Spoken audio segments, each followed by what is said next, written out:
राज्य संगठन राज्य सरकार तांकर जो गुरुत्वपूर्ण दायित्व मो उपर न्यस्त कले मु बांकीवासी होइथिबारु बांकीर लोक होइथिबारु गोटे चाषी परिवार होइथिबारु बांकी गोटे चाष प्रधान अंचल होइथिबारु मो उपरे जो कृषक मोर्चार राज्य सभापति पद दायित्व देइछंती सेही खुशी रे आज बांकीवासी आमर समस्ते आज ए संवर्धना सभा करथिले। मु धन्यवाद दउची मो राज्य नेतृत्व को संगठन नेतृत्व को मोर मनमोहन सामल महोदय एवं मोहन माझी महोदय को जे मते गुरु दायित्व देइछंती। आमर जो योजना रही सरकारंकर जो 2036 जदि ओडिशा आत्मनिर्भर ओडिशार जदि उन्नति संपूर्ण भाव में परिपूर्ण हो पारिबो ताले चाषीर जदि उन्नति न होइची चाषी जदि स्वावलंबी न होइची ताले जो आत्मनिर्भर भारत ए किछि संपूर्ण हो पारिबो नाही। तेणु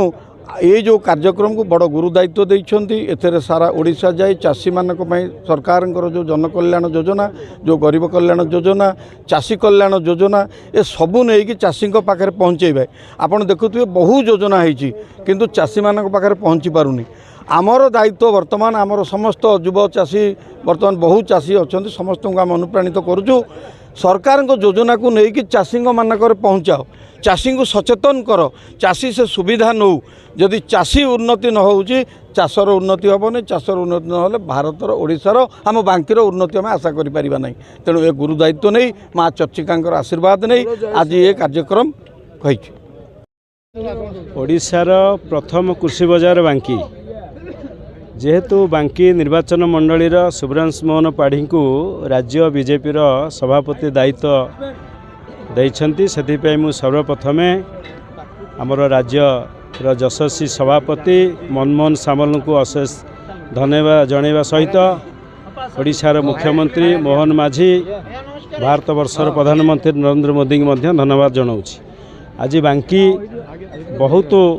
खुशी अच्छी सर्वदल निर्विशेष अगणित भाई भौणी मैंने आज खुशी अच्छा जेहेतु ओडिशार प्रथम कृषि बजार बांकी ओडिशार प्रथम केंद्र समवाय बैंक बांकी ओडिशार प्रथम ओडिसी नृत्यर लेखक कवि कालीचरण पट्टनायक बांकी ओडिशार प्रथम हितीश पेपर आपणकर सांबादिक बा एडिटर पंडित नीलमणि विद्यारत्न ओडिशार प्रथम लिपि वनबोध पूर्व लिखिथिबा गोविंद रथ ओडिशार प्रथम कलाकार निर्देशक हिंदी ओडिया हेमंत दास ओडिशार प्रथम स्तंभकार बरेन्द्र कृष्ण धल ओडिशार प्रथम नटवर धल डंपड़ार पाला छांद गायक यही अनेक कथा ओडिशार थिबारु आज ओडिशा को राज्य सरकार बीजेपी केंद्र सरकार बीजेपी शुभ्रांशु मोहन पाढ़ी को राज्य सभापति दायित्व देथुरु धन्यवाद। भारतीय जनता पार्टी राज्य नेतृत्व बांकी अंचल लड़ुआ पुओ आमर बड़ भाईना शुभ्रांशु मोहन पाढ़ी को राज्य रे कृषक मोर्चार सभापति भाव में अभिषिक्त करछंती दायित्व देइछंती। निश्चित भाव में कार्यकर्ता मानक मध्य गोटे खुशीर लहर अच्छी खुशी अनुभव कर समस्ते। तो बांकीर कार्यकर्ता माने आज एक अभिनंदन एवं शुभेच्छार कार्यक्रम आयोजन करथिले। जेहेतु मु पूर्व बांकी आमर कटक जिले में आसूला पूरा कटक जिला आम दायित्व थिला आमर कटक जिला आज दुई भाग होती कटक ग्रामीण जिलार मोर भी सभापति दायित्व थिबारु बांकी आठगड़ सब आम भाई भाई होकर आम आज पर्यंत कार्यक्रम करिसेंती। आज बांकीर कार्यकर्ता माने आमको एठी डाकिथिले संबर्धना देवाई